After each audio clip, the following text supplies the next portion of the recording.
I'm looking for a thumbs up. Do I have a thumbs up? What's up, y'all? Welcome to Beyond the Box. I'm Abby Alonzo, Anthony Renato, and we had to finish out our midweeks at Don Juan with, of course, the only Paul Mainieri. The only Paul Mainieri. Huh? There's only one. Only one that I know. We had to get you back in here because all season we've had guests come in, former players of yours, and they have told story after story about you coaching them. Yeah, bad-mouthing coach. Oh, man. You can only imagine. But there were a few stories that I'm going to ask you about tonight that they told us we have to get your perspective on, to get your side of it. It's amazing. Sometimes my perspective is different from their perspective. I think so. Austin Bain, Micah Gibbs, a couple other guys. They shared some stories about all good stuff, though. All good stuff. Okay. We didn't have anything bad said about you. We wouldn't let them talk bad about you on here, Coach. We were trying. We were pushing. We were trying to get I some of it. love those guys. You know that. Yep. All right, but let's talk about the team this season. I definitely want to hear what you have to say and kind of your thoughts on it. We saw they're playing right now, and for those of you who aren't watching the game, LSU is losing to Northwestern State, 5-3 in the bottom of the sixth. Not ideal for your last midweek of the season, considering where you are in the season. What we've seen, they just post their third SEC win, their SEC series win, over A&M, which is wonderful, right? #1 team, and then you come into a midweek and you're losing to Northwestern State. So the momentum seemed to have dropped off after the weekend, and you can't have that when you're about to play Alabama, Ole Miss, and hopefully make it to the SEC tournament. So coming from a coach's perspective, how do you take the momentum from the win over A&M and keep it going throughout the season? Well, I'll tell you, Gabby, these midweek games were a nightmare for any coach, especially in between playing the #1 team in the country and then having a really tough series staring at you next weekend at Alabama. And remember, they're 18 to 22-year-olds. Mm-hmm. You know, the great thing about baseball is there's a lot of games. So you can't dwell on one for very long, whether it's a great victory or whether it's a difficult defeat.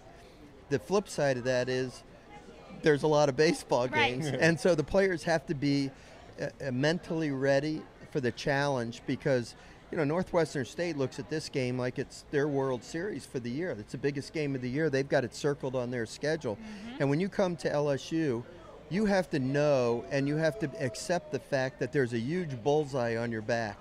And you have to embrace that. You can't make excuses because, it's a bigger game for them than it is for us. You just have to be ready to play. Right. But baseball is such a unique game in the sense that it doesn't always go to the best team. You know, the pitcher can dominate a game from the other team. I was telling you a story before we went on the air.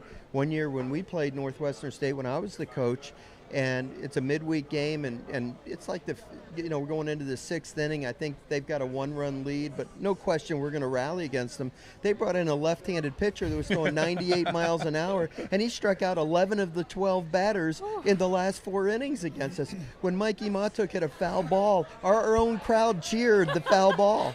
That's the only contact. So this can happen, you know, and but there's still time to go in this game, and hopefully the Tigers will rally and come back and find a way to win. But it's hard to keep your guys up all the time. It's a lot of games. Absolutely, and like you said, I think sometimes the hardest thing is you're off that high of the midweek, right? I mean, the weekend series against Texas A&M, #1, and then to have the midweek is some of the hardest stuff. So hopefully they rally, like you said, and they can kind of get this ship going right, especially going into Alabama, such a big weekend, heading there. Those are some big games. So. Yeah, Cade Anderson started tonight. He's been calling for Cade Anderson to start on Sundays because you've got Gage Jump on Friday, Luke Coleman on Saturday, still trying to figure out your Sunday guy. He said it was Cade Anderson. Do you stand by that? I do. He didn't show great today. He wasn't great today, but again, I don't know. And this is what I kind of wanted to ask you. You think he's bored a little bit? I kind of want to see him in the weekend. We recruited Cade Anderson. Nolan Kane and I recruited Cade Anderson and Alan Dunn. And, he had Tommy John surgery in his junior year of high school, I believe. Honestly, when we recruited Cade, I wasn't sure that Cade was going to come to school. He was that good. Right. I thought professional baseball would attract him. His high school numbers were goofy. They were ridiculous. I remember sitting in Don Juan's cigar bar with you guys the first show. They were playing Southeastern Louisiana that night. And Cade struck out 13 batters in 5 innings in his first career start. The memory. Yep. That's crazy. So, listen, I think Cade is really an outstanding pitcher. But you know what happens, Gabby, and Anthony knows this. When you're young, you're not going to be consistent. You know, listen, Alex Lang will prove me wrong on that. But even Aaron Nola in his freshman year, he had some rough times. But, you know, you just got to kind of let him go through those times and continue to grow from them. But they can't grow if they're not out there on the mound. Yeah. And so it takes a lot of courage by the coach to keep running a guy out there because you see the long-term potential in him. You have to believe in his character, his makeup, and all those other things that go along with their ability. But you have to understand that freshmen are not going to be perfect. And in Cade Anderson's case, I think the future is very bright for this young man. I think before he leaves LSU, we'll think of him as a really outstanding pitcher. But he's just going through some of those growing pains right now. I think so too. And then I guess I wanted to ask you, what are your thoughts on, you know, a guy that is pitching midweek? He really only gets 2, 3, 4 innings maybe, you know. But this is where I was like saying, why not throw him out there on Sundays and let him compete on the big stage at home and get a start? You know, I knew they threw him in the bullpen and he pitched SEC. Yeah. But I know that one start kind of went pretty bad luck, you know, that kind of stuff. But why not just roll him out there when you're up 2-0 against A&M and let him get the Sunday start? Well, if I'm not mistaken, he started this past Sunday against Texas A&M. No. Nate Ackenhausen did. Oh, yeah, Ackenhausen did. Excuse me. I'm sorry. I had it confused. When did he start? The weekend before against Auburn. That's what it was. And bad luck. He had some bad luck. That was when the kid hit the ball the opposite field against the shift, on, you know, when he jammed him. So, you know, I mean, you can make excuses for people, and I'm not an excuse maker for anybody, but it's just part of being young and growing up and having to go through those moments that will allow you later on to be great. Anthony, I can remember, you know, when you were young, that not everything was perfect for you. Not at all, yeah. In fact, I remember the time I came to visit you in New Jersey, and earlier that day, if I'm not mistaken, you had a rough day in a high school championship game. Yeah, no, it wasn't good, No, that's the way it goes. Unfortunately, I didn't give up on you. No. You gave me some chances. That was nice, I actually told her, too, that, like, I think, you know, something that makes a good coach, too, is – did he just make that diving play? Yeah, he did. Oh, my God. The left fielder for Northwestern just made a killer play. Oh, my God. Well, see, this is another thing that happens sometimes in these games. If you don't get a lead early on them, they start to believe that they can play with you. And the next thing you know, they're making superhuman plays on defense. It seems like every ball you hit on the nose is going to be right at somebody. They don't make the errors. I've said this so many times during my years at LSU, that when these teams come in with not so stellar records and you know your personnel is better than theirs, one of two things is going to happen. They're going to totally fail because they're just so intimidated by the environment, or they're going to play way over their heads and believe that they're better than they really are. And then you start to have some bad luck go against you. And this is the nature of baseball. It can happen. And like you said, it just kind of snowballs as the game goes on and everything too. They just start making plays. And then then what happens is the favorite team starts to press a little bit. Everybody's trying to hit a 500-foot home run. You're trying to hit a 6-run homer. You know, you start getting out of your game instead of just relaxing and playing the game the way you know you can play it. So there's still, I don't know, what inning is it? Going into the seventh? So there's 3 innings to play. I'd still believe they'll come back and win this game, but it's not easy. No. Well, real quick before I let you move on, I know, sorry, you want to ask the next question. I was telling Abby that, you know, throughout my career, and I think what makes a great coach, and this is what we talk about with Cade Anderson, right, is how did you know when to we've talked about put me in certain situations, right? Get that last out at Alex Box Stadium when we're up. Give me a start, my first career start against Auburn after we clinched the Western title. You know, how do you know that? Is it just coaching experience over the years, or is it a gut feel? Yes to everything, I think, Anthony. You know, you have to see the big picture. And I knew that in the big picture, Anthony Renato was going to make a major impact on the LSU baseball program. I knew in 2008, your freshman year, that we were going to lose our entire starting rotation from that team. Blake Martin, Ryan Verdugo, and Jared Bradford were all going to either go into professional baseball or graduate. So then the following year, your sophomore year, 2009, we started that season with a brand new weekend rotation. You had thrown, 11 innings in your freshman year, something like that, dealing 13, with some 12, injuries 13, and something so like forth. that, And, I remember we sent you up to Cape Cod, and I got very angry at the coach up there because he wasn't pitching you. Yeah. And I called him up and I chewed him out and kind of forced him into putting you out there. And then you pitched a great game. Fortunately, it rained, so it gave you a chance to come back for another start. So you got 2 starts at the end of the summer, and then in the fall, I could tell you how many batters you struck out in that short game if you want me to. Well, it's so funny because as you're saying it, I remember it, but I'm like, the fact that you just are like spitting it out is unbelievable. Yeah, go ahead. Sorry. And then in the fall, I saw your ability, and I saw the type of competitor you were.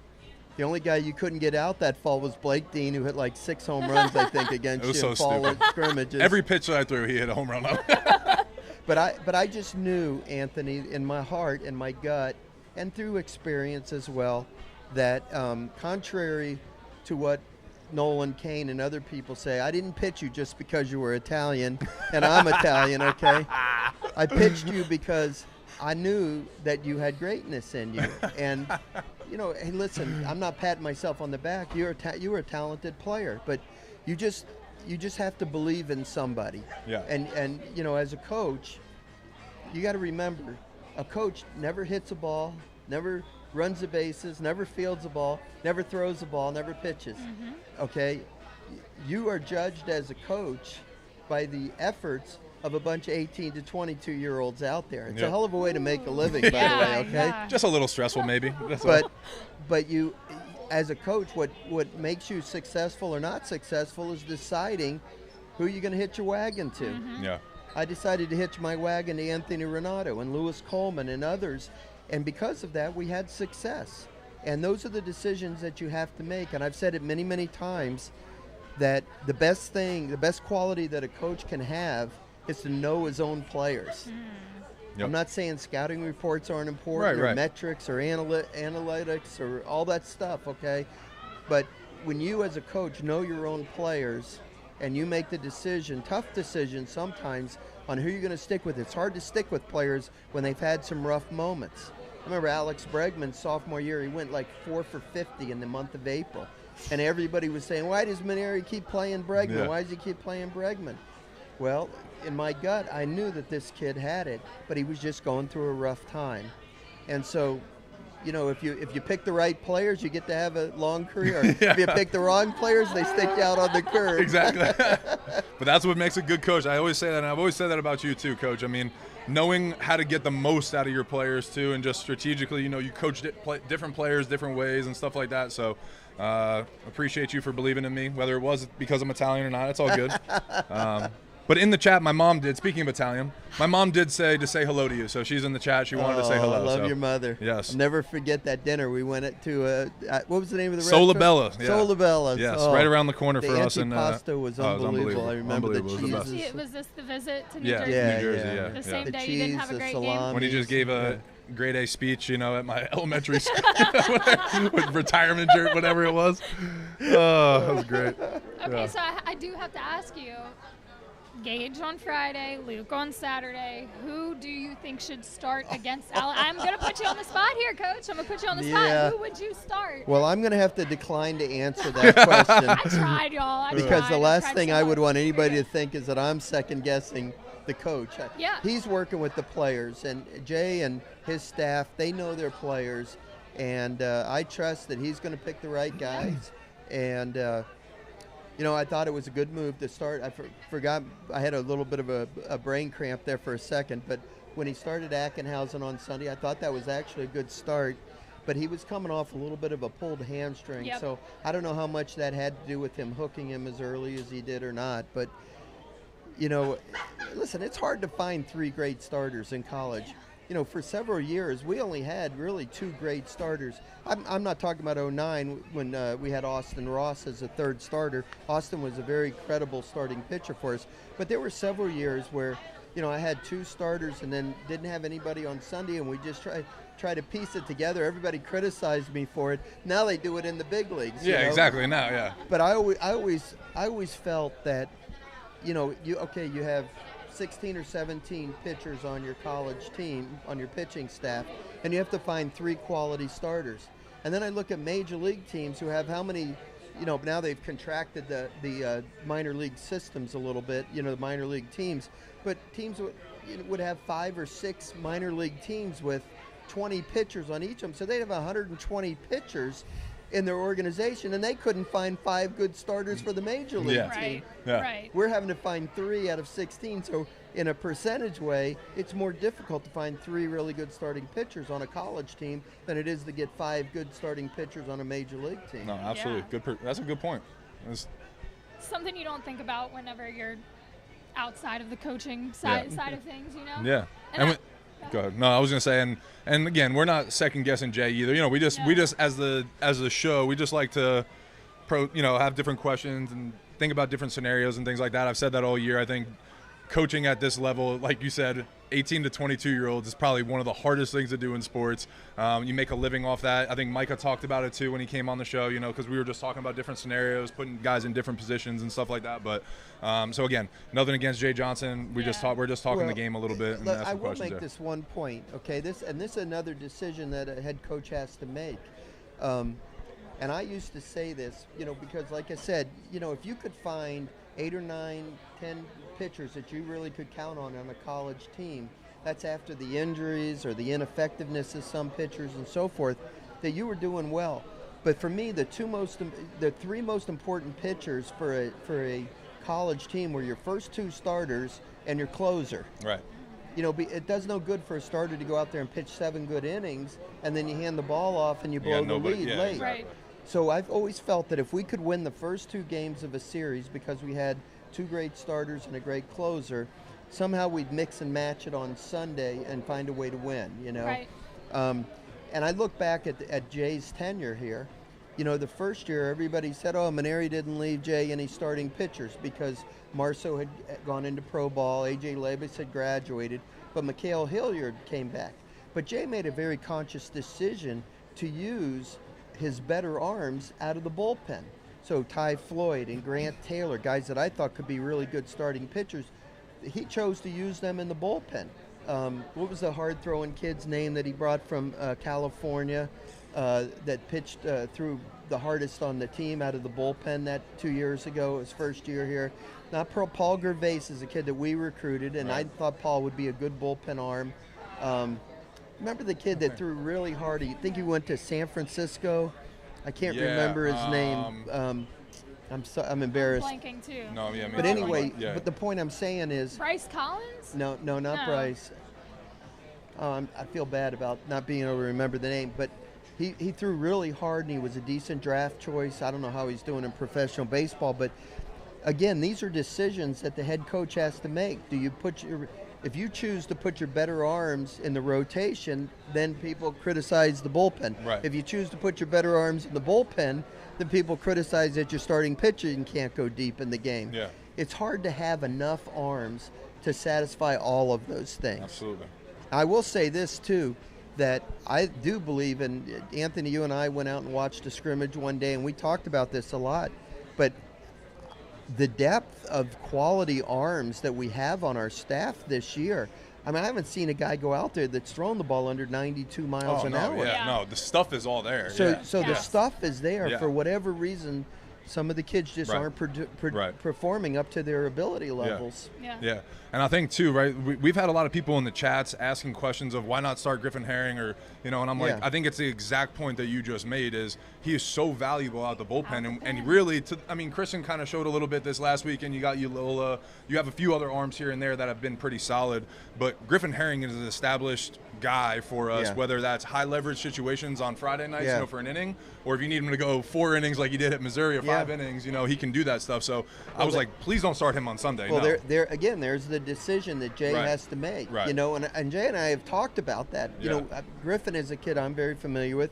Nolan and I recruited him, and I always felt he would make a great starting pitcher, but you can see how valuable he is at the end of the games. Yeah, exactly. Let him be. Just leave him. He's such a big piece. Hey, look, we won the first 2 games of the series, and we needed to just kind of get it done. Exactly. With a mix and match on Sunday. Yep. And it, for a while there, it looked good. Yeah. And then all of a sudden, one bad inning, a 9-run inning happens. Exactly. Yeah. Yep.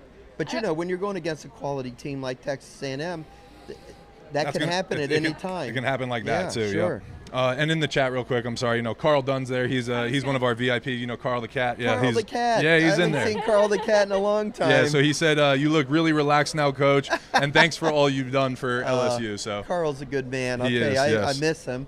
Yep. I miss a lot of things about coaching the LSU baseball team. I think the biggest thing though is just all the relationships with the fans, with the marshals at the games, yep. the groundskeepers. The relationships I probably don't miss are the umpires. Absolutely. A few of the coaches in the other dugout. Yeah, that's it. Yeah, exactly. Just a few. That's fair. That's fair. I think you were talking about Riley Cooper. Are you the pitcher? Yeah. I think you were talking about Riley Cooper. I don't know Riley. No, that wasn't the. Riley Cooper was the lefty. Yeah, Riley Cooper. He wasn't the. He was. I'm about to look up the roster from 2 years ago. Yeah, I didn't recruit Riley. I don't really know him other than just have watched him pitch. That's going to bother me. From 2 years ago. It wasn't last year's team. It was the you're year talking before. about. We're still trying to figure out the guy from San Francisco. Somebody in your chat's got to come up. Yeah, there's got to be somebody in there. Right-hander. Carl, who was the guy that came out the bullpen 2 years ago? Jay's first year. As soon as you say high velocity guy. Carl, give us an answer. All I know you got it. All three of us are blanking. Yeah. Oh, we're gonna. We'll figure it out. We'll have somebody Carl will come through. But my point. Adam will probably figure it out. My point was well taken. I think that. Eric Raiselman? Reiselman, that's it. Reiselman, that was it. Reiselman. Nice. I told you that Adam would get it. Reiselman. So you put him, you put Paul Gervais, you put Ty Floyd, you put Grant Taylor. There were others. 2 years ago. It's hard for me to remember, but. When you choose to put those guys in the bullpen because you think their strength is they're going to be really outstanding for one inning, but, multiple innings, maybe they'll struggle. Right. I totally understand that, It's very difficult to have three quality starting pitchers and then a very deep bullpen. Yeah. Yep. Doesn't happen very often. Unless remember UCLA, I was talking about this with Matt Moscona today on the radio, but remember when we kind of went on a run in 2010? It's kind of similar to this year's team, hopefully. We just ran into a UCLA team that had three big leaguers in their rotation, two of them that were Cy Young winners, and then their Sunday guy was a regular major leaguer for 4 or 5 years too. Rasmussen, remember him? Oh, sure. Dude, that was a crazy staff that year. Well, sometimes LSU fans think that LSU is the only school that has really good baseball players. Exactly. There's about 300 other schools out there, of which maybe 125 have some really good players too. And you can run into, I remember when I was coaching at Notre Dame and we got to the regional, we were hosting a regional, and we're playing Kent State in the opening game. And of course we're going to win. And they run this kid out there, Andy Sonnenstein is his name. Pitched about 7 years in the big leagues with the Tampa Bay Rays, and we lose the game 2-1. And put us in the losers bracket, and it was just hard for us to, have them go so deep into the pitching, and we ended up losing in the finals to Arizona that year. Baseball's like that too, where you have random players come from random school. It's just people develop differently and stuff. Like that lefty from Northwestern State I was telling you about. Yep. Ended up being a second-round draft choice. I wish I could. Well, I don't wish I can remember his name. I don't want to ever think about him again. We got some action with the Tigers here. The chat's letting us know. Yep. 5-4. 5-4. Making a comeback here. Just a few weeks out from the SEC tournament. We've talked to, like I said, a lot of your former guys and kind of asked them about their experiences in the SEC tournament. And he was saying, he didn't know a negative bus ride home from the tournament. 3 for 3 going. 3 for 3. Yeah, we didn't know a losing bus ride home. That was fun. Anthony, you want to know something funny about that? So if you go back to my last, in my career of coaching at Notre Dame, okay, we had a really outstanding team most years in the Big East Conference. And the Big East Conference was really a tough conference with Rutgers and Seton Hall and West Virginia and Louisville and Cincinnati and South Florida and so forth, okay? It was a tough conference. And we won the conference regular season almost every year, first or second, okay, in my first 7 years. But we could not win the conference tournament. We'd get to the championship game and lose, or we'd lose in the semifinal. And that was the automatic bid. And when you're a Northern School Conference, sometimes it was only a one-bid league. Yeah. Fortunately, we had such good regular seasons a few of those years, so we were able to get at-large bids.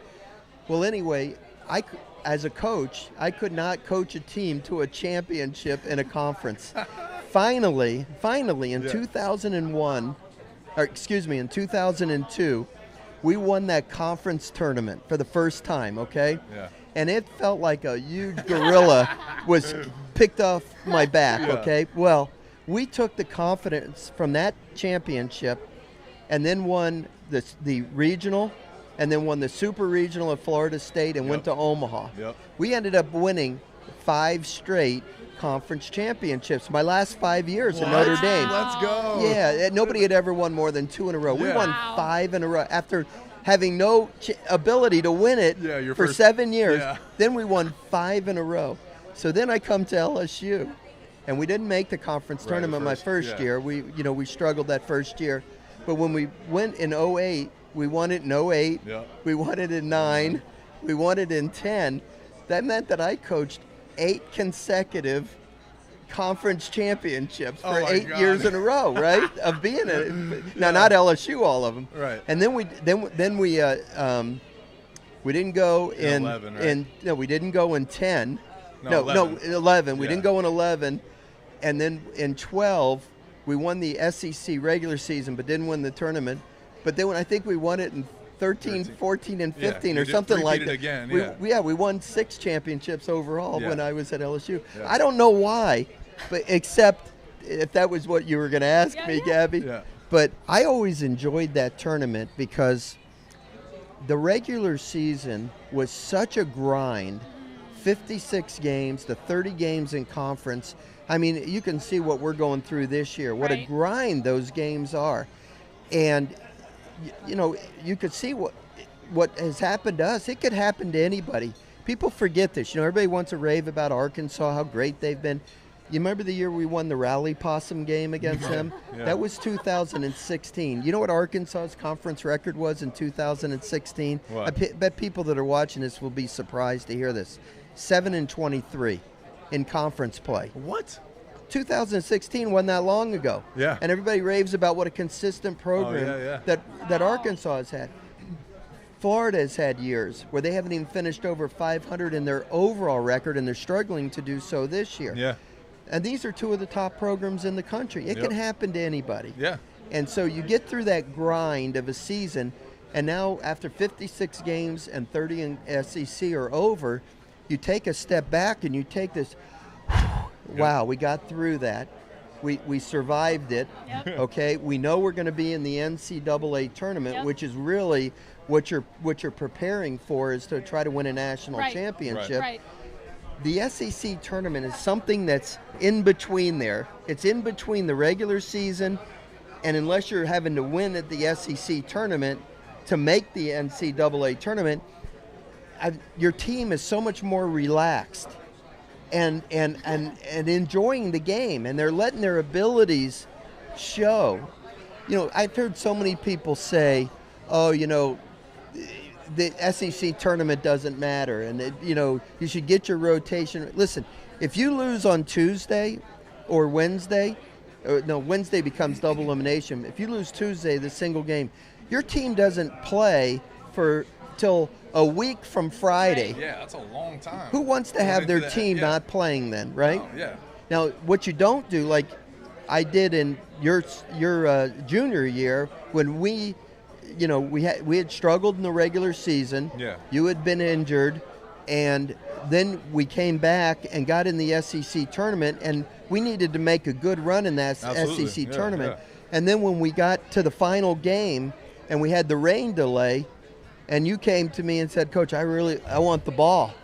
And I said, are you sure? And I said, I'm only going to ask you once, Anthony. Are you sure? I tell her that story all the time. I told Abby that story. Coach, I want the ball. I was like, I'm pitching. I feel great. Well, because of the rain delay, your pitcher had as much time as he needed to get ready. So Anthony went through the whole starters routine. He went out there and pitched 3 shutout innings, and we beat Alabama in 12 innings, I think, in the game. Yep. And we won the SEC tournament. That was so fun. And listen, I saw the great Ray Tanner, the coach from South Carolina, one year. We all stayed in the same hotel, remember, over there in Hoover? Awesome, yeah. And South Carolina went 2 and out back when it was a total double elimination tournament. and South Carolina went 2-0. And I happened to be in the lobby when Ray Tanner was coming into the lobby, and Ray and I are good friends. Yeah. And I went over to give him a few encouraging words like, hey, Ray, shake it off, get ready for next weekend.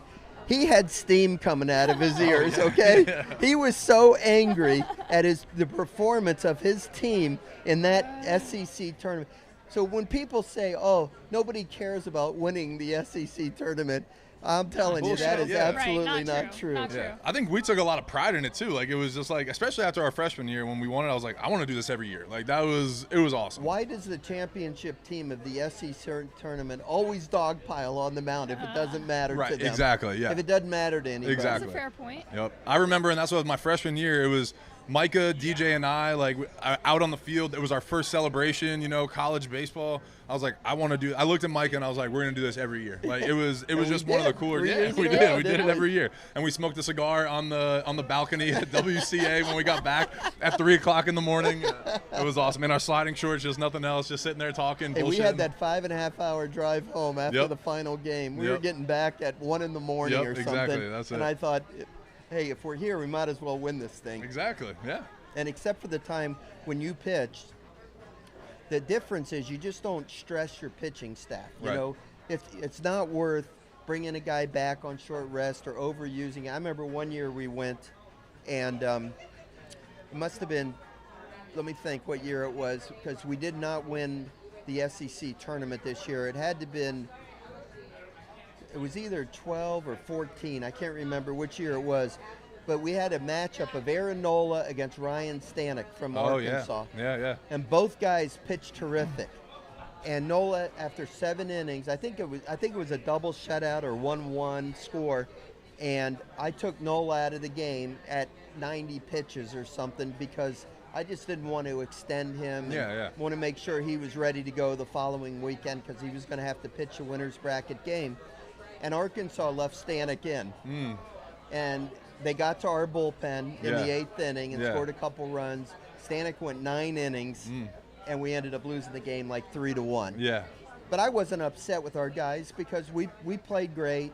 Nola pitched great, and that was an example of it wasn't worth it. I can't remember. It might have been 12 even because we had won the regular season. Yeah. So maybe I wasn't worried about us being a national seed or anything like that. Well, 12 would have been Gosman's year when he was a freshman. So I don't think Nola and Gosman weren't together, were they? They were together in 12, yeah. That's crazy to think about. You had to bring that up. I had Gosman and Nola and couldn't beat Stony Brook in the region. Super regional. They had 5 big leaguers on that team, though, or something like that? Did. Yeah, it was something ridiculous. Man. Yeah, so, but sorry, the first game. And Nola's a freshman, right? Well, I guess. Listen, they hit Nola pretty well, Stony Brook, okay? Yeah. But that was one of the greatest wins ever. People forget about this. Stony Brook had the lead in the top of the 9th inning. We needed a home run in the bottom of the 9th to tie the game. They took the lead in the 10th inning off Nick Goody, who was a major league relief pitcher. Yeah. We needed a home run in the bottom of the 10th inning to tie the score to keep from losing. They took the lead in the 11th inning. We needed a home run in the bottom of the 11th inning. 3 innings in a row. It was one of we were an out from losing, and we had a home run in 3 straight innings, and then won the game in the 12th inning. Yeah. Then the next day, Gosman pitched, and we lost 3-1. Yep. It was downpour during the game. I was just going to say, it was raining, right? Like, it was like this weird delay or and whatever. Gosman couldn't throw anything but a fastball because he couldn't grip his splitter. Yep. And he gave up 3 runs in 1 inning. Yep.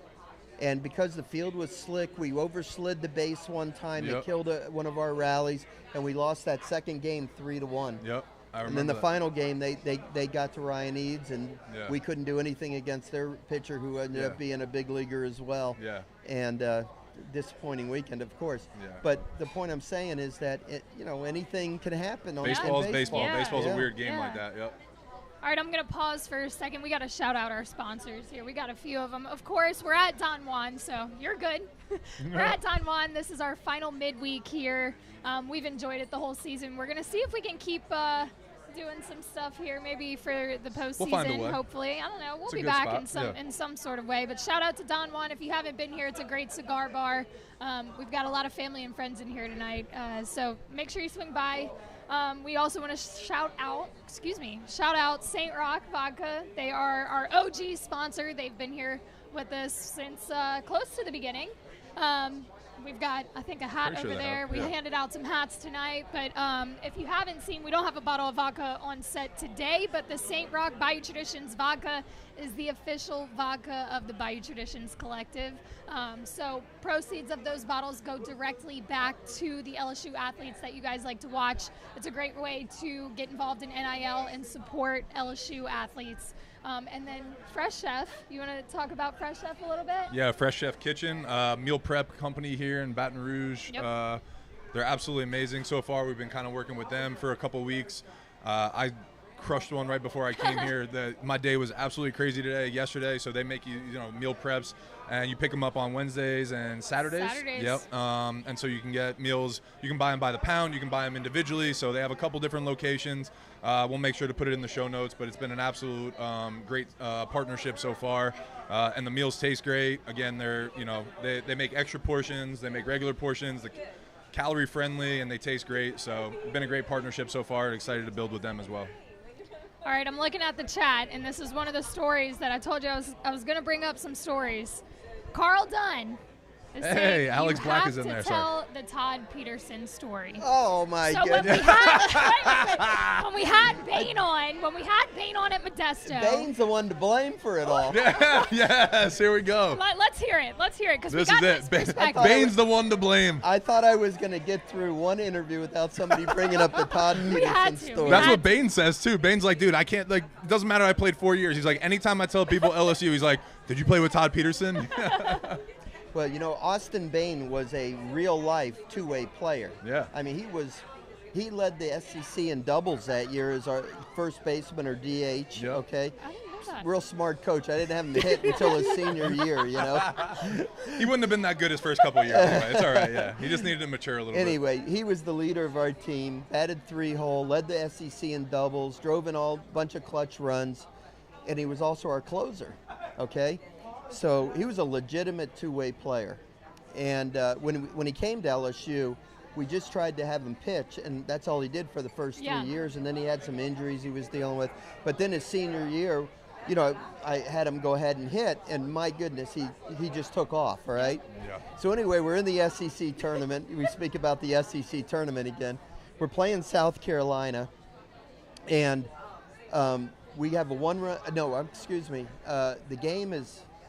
The game is tied going into the top of the 9th inning.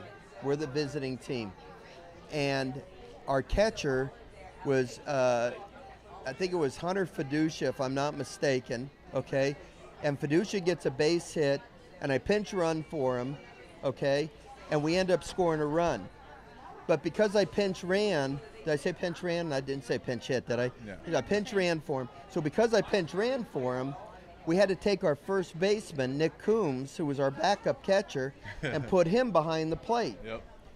Well, Austin Bain had to go play first base, and he was the DH. So when you put your DH in the field, you lose the DH, and now the pitcher has to bat in the player's spot that you removed from the game, which was Fiducia's spot. Yep. Okay?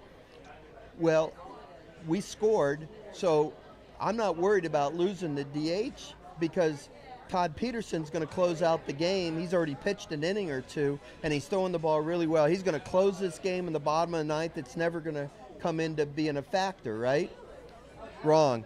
The leadoff batter, the leadoff batter smokes a line drive to center field, and our outstanding center fielder, Zach Watson, breaks in for the ball because it was hit so hard he was going to try to steal a line drive. Well, the ball just kept carrying, and it went over his head for a triple. So now it's runner on third, nobody out. They end up scoring to tie the game. He gets out of the rest of the inning. So now we go to the 10th. Nobody scores. Now we go to the 11th inning. And I'm already thinking that some down the lineup is going to be the pitcher spot. So I've got Chris Reed, who did not start in the game. I've got Chris Reed ready for a critical pinch hitting role. Okay? So we get runners on first and second. There's 2 outs. Daniel Cabrera is up. The on-deck spot is the pitcher spot. So I put Chris Reed out there in the on-deck circle, okay? But I told Peterson, stand in the runway and get a bat and a helmet because if we score here, you're going up the bat because I want to keep you in the game because you're pitching so well, and I want you to close the game now in the bottom of the 11th, right? So I can see the other team's coach for South Carolina. He's looking at his sheet, his scouting report. He looks at the on-deck circle. He sees Chris Reed there. Daniel Cabrera is a freshman. Now, if I got Todd Peterson in the on-deck circle, he's going to walk Cabrera intentionally and strike out Peterson to keep it scoreless. Right. And now I got to change pitchers. So I got Reed out there because if Cabrera walks, Reed's going to hit because we got to try to score. Okay? Well, Cabrera gets a base hit, and we score. And Chris Reed is out there at home plate, telling the runner to slide at home plate, right? So now we've taken the lead. I don't want Reed to tell the umpire that I'm pinch hitting because then he's officially in the game. So I run out to home plate, and I grab Reed by the jersey and pull him back. And you should have seen the look on his face. I was going to say, He's like, who is grabbing me by the shirt? Like, this. So I said, come on back in the dugout. You're not in. He goes, what? I said, get back in the dugout. I said, Todd, you're up. Well, in all the commotion, he thought, the coach for the other team thought Reed was hitting. Because he had been in the on-deck circle. So he makes a pitching change. For Todd Peterson. Right. My goodness. So the pitcher's coming in, and I'm telling Todd, listen, Todd, you're not swinging the bat. He said, what? I said, no, you're not swinging the bat. Because what had happened several years earlier, they talk about experience, right? Several years earlier when I was coaching at Notre Dame, I had let a pitcher hit in a blowout game just to kind of give him a bat and get the dugout all excited, right? This kid dislocated his kneecap when he swung. Oh, my God. So we did not have this pitcher for the postseason. No wonder we never got pitcher BP. That's exactly why. You can blame it on Drew Duff. Drew was a pitcher for me at Notre Dame that dislocated his kneecap. I'm going to pause you for a second. Jared Jones bomb. LSU goes up 6-5. Wow. There we go. Bottom of 8. Bottom 8? Yeah. That's huge. There it is. Power of the box right there. The Bear. Go ahead. So anyway, what happens is so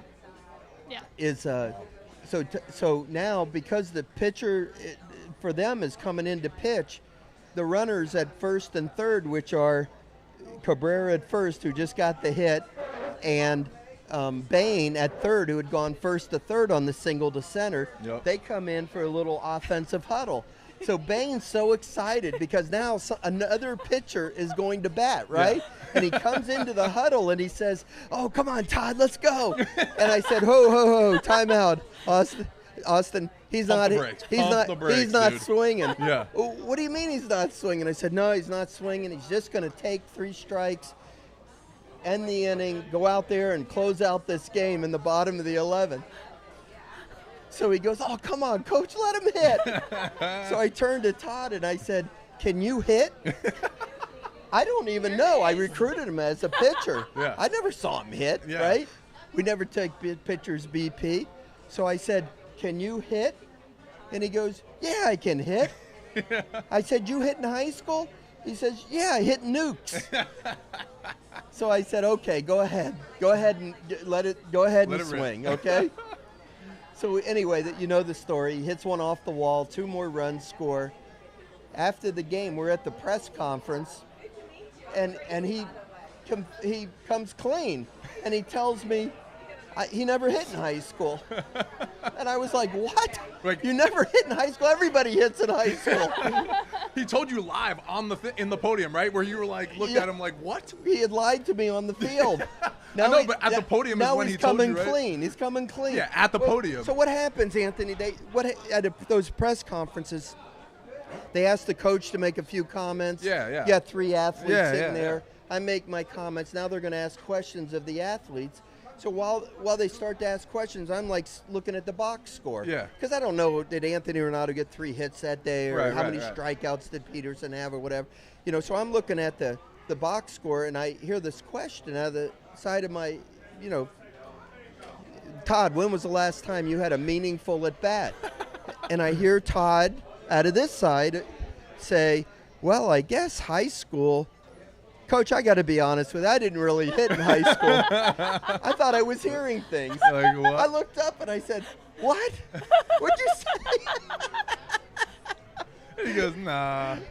That's unbelievable. After all these years, that's what people remember the most from the Mainieri era of coaching at LSU. Todd Peterson. All the things. I'm sure there's some other things, but social media seemed to capture that one a lot, right? That was it. It just went viral. People loved that one. The kids loved it. So I must admit, it was pretty cute. Yeah, that's funny. I heard his dad totally bought into it too, right? Didn't Bain say that? Bain like his said dad. That his dad on SEC Network, I guess they interviewed, and his dad was like, "Yeah, he hit in high school." You know what happens is they take the winning coach and one player down to the SEC Network after the game, right? Yep. Well, Todd's father is sitting on the set, and I'm saying to myself, look, I love Todd's father, but I'm like, what in the hell is he doing here? And they start asking him about Todd's hitting prowess in high school. And he's like, oh, yeah, Todd hit bombs in high school. Just totally bought into the story. Fair enough. That's incredible. It was unbelievable. That's awesome. But it couldn't have happened to a greater kid. I love Todd. He's a character. He's the man. It was iconic. He lives in Tiger lore. You know what I did do the next day, just to show you how loose things are in the SEC tournament sometimes? The next day, I put him in the starting lineup as the DH and batted him fourth. No. I had him go out there in the on-deck circle just so the fans would react. Yeah. But, of course, I pinch hit for him before he ever went up to bat. I'm sure the reaction to that was priceless. That's awesome. I didn't know that story. Yeah. That's really cool. That's good. Good for you, Coach. I love that. We have another question in the chat. What was going through your head after Jared Foster's catch against A&M? We had Foster on the show, and he talked about how he couldn't find his glove before the inning. Oh, is that right? I didn't know that. Oh, sorry. I love that. I love when Coach finds out stories. He's like, oh, sorry, Foster. Didn't know that part of it. Yeah. Well, you know, Nola had pitched 8 shutout innings in that game. This was a big game for us. Yeah. And we were winning, I want to say 4 or 5-0 going to the bottom of the 9th inning. But I took Nola out after 8. He was gassed. It was time. I think he had thrown 110 pitches or something, so it was time to take him out. And, you know, they started to rally. And next thing you know, they tie the game and have the bases loaded and 2 outs. And I'm like, oh, God, please, let's not lose on a bases-loaded walk, right, in the bottom of the 9th inning. So Joe Broussard is pitching, and you know, he ball 1, and I'm like, oh, this kid's probably taking. Yeah. Because they're going to force him to throw the ball to the plate. Well, he throws a strike, and the kid swings. Oh, my God. So initially, I'm happy. Yeah. And then I see where the ball's going, and I'm like, oh, my God, are you kidding me? Yeah. And who could have thought Foster had any chance to catch this ball? He looked like Superman flying through the air.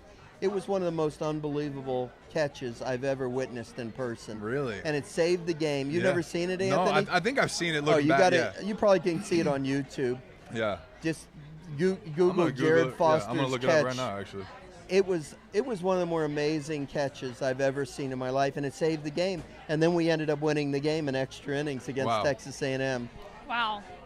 God. Yeah, he told us that story. Yeah, he told us that story, but he also filled us in that he couldn't find his glove, had no clue what was going on. Well, you know, it shows you how things have changed, Anthony. I once yanked Jared Foster out of a game after he hit a home run against Arkansas because he flipped the bat, and, you know, I didn't like show-offs. Yeah. I didn't like rubbing the other team's nose in it, and he hit a home run against Arkansas and flipped the bat up in the air, and he homered, came back to the dugout, and I told him, you're out of the game.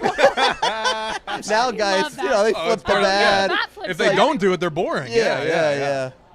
Dude, so I just saw the play. I do remember it now. Yeah, that was a Sports Center, one of the Sports Center top 10. I'm sure it was number 1. High in the air he Holy hell! He looked like Superman. Yeah, look. He looked like Superman. Like he actually flew. Look at that. Look at that. I love. I'm gonna pause it. You know what I remember about that too was Bregman being all the way out there in left field. Look at that. That's unbelievable. Yeah. You should have seen it in real time. Yeah. I'm sure your heart was pumping just a little bit. Oh my God! Yeah. The crowd was on their feet because when the ball's hit, it looks like it's a no doubt that the game's over, and the crowd is already cheering, and all of a sudden he makes that catch, and you just heard this 5,000 people go, oh! They're showing their dugout in there, and every one of them are like, can you believe? Stand there and shocked. Bregman ran all the way out to meet Foster. Really? Yeah, it was amazing. We ended up winning that game. Andrew Stevenson got on first base, stole second, went to third on an infield ground out, and then scored on a ground ball back to the pitcher. He went on contact, and made him make a play. And the kid threw it a little bit high, and Andrew Stevenson, he stole a run for us. Yeah, good for him. And then That's Kurt awesome. McCune closed the game, and we ended up winning. What a legend. Love Kurt. Yeah. That's awesome.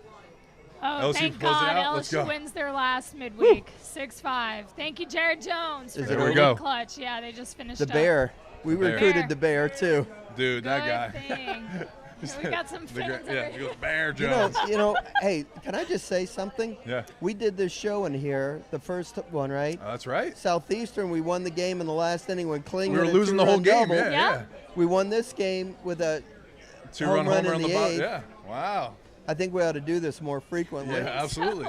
I think so. We live on the edge of our seats for these games.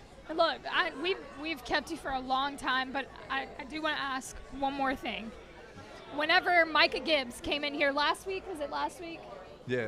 Okay. Yeah, last week, yeah. You had told some stories about Chad Jones when you were here. He shared one with me that I was just stunned about.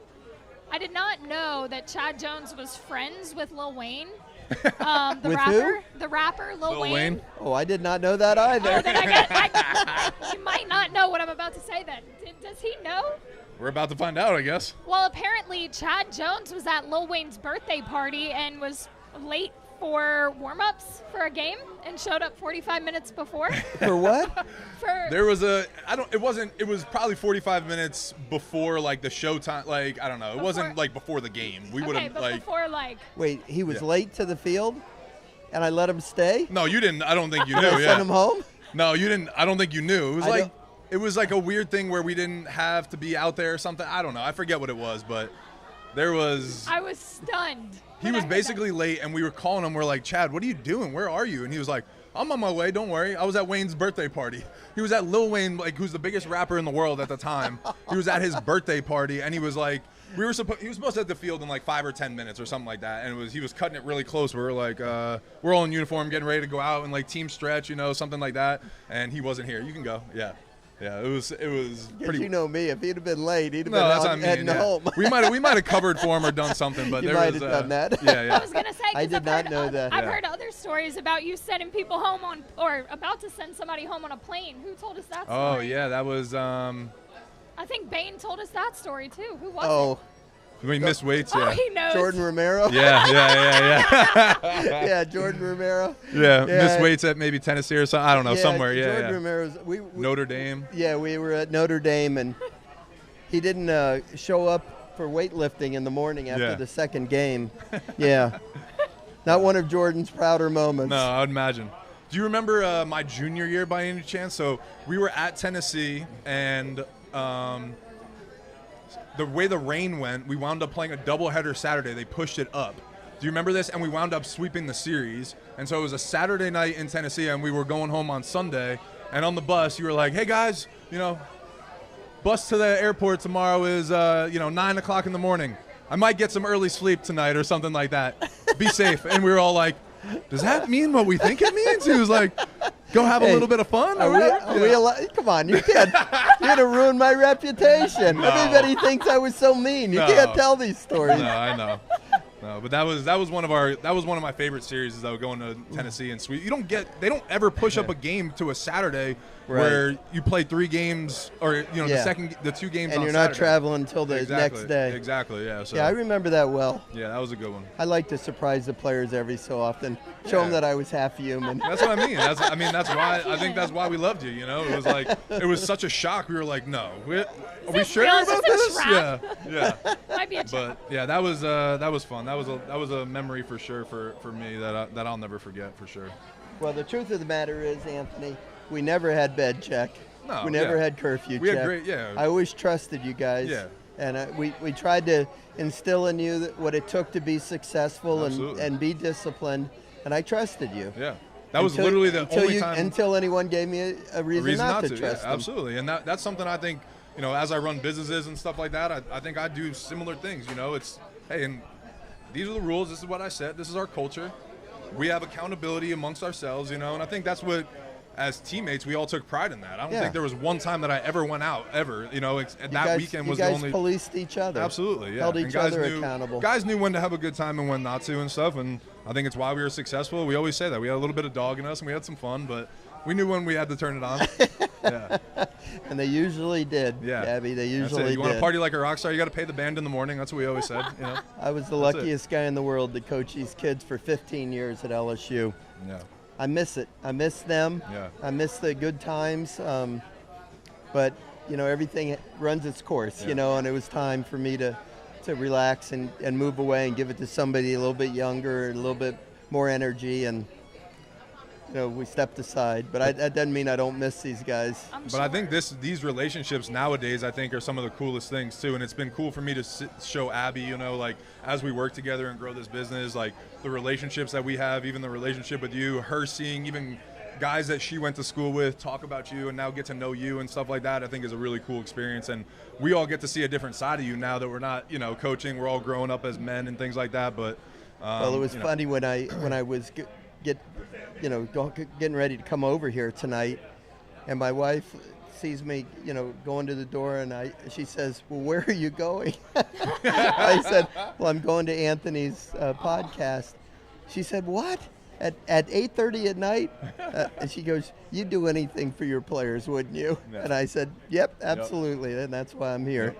Well, Look, Carl Dunn, Dunn, yeah, go he for it. said they need a statue of Coach M at the box also. Hall of Fame coach, Hall of Fame person. Love Miss Karen, too. There it is. Carl the cat. Give Thank it you, some Carl. love. Yep.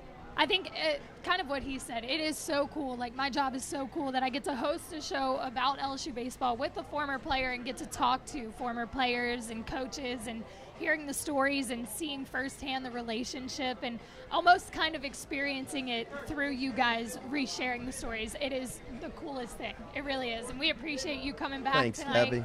We started the show with you. We're ending it. Wow, I didn't even here. think about that. Yeah, first and last. show Starter at and Dawn. closer. There we go. I love it. The Versatile. very first Beyond the Guy Box does it all. you were on. So our last midweek here at Don Juan, figured we had to have you back on. And we pulled out the game. And we did. Pulled off That's a absolutely win right. again. Do we call that Again. lanyap in this town?